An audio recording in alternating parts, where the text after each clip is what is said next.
Ito na mga kasimpol at malapit na po maluto po yung aking inihaw na hotdog dito sa kawali mga kasimpol. Yan. Inok po na po yung aking lutuan mga kasimpol dyan. Naka-off na po siya. Pagka ganun po, pitik-pitik na po yung kanyang pula. Naka-off na po yan.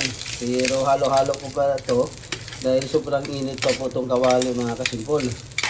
Dahil dito lang po ako nag-ihaw sa kawali. Ganyan po ako mag-ihaw ng hotdog dito sa kawali mga kasimpol at napakadali at napakasarap pa at hindi pa sunog yung ating inihaw na hotdog dito sa kawali. Kaya nakikita nyo naman po yan mga kasimpol at na golden brown lang po siya mga kasimpol, diba? Ang sarap-sarap nito mga kasimpol. Ito po yung ulam ng anak ko mamaya hapon na nila pag uwi nila mga kasimpol. Yan na po mga kasimpol, hanggang dito lang po yung ating video. Maraming salamat po sa inyong lahat.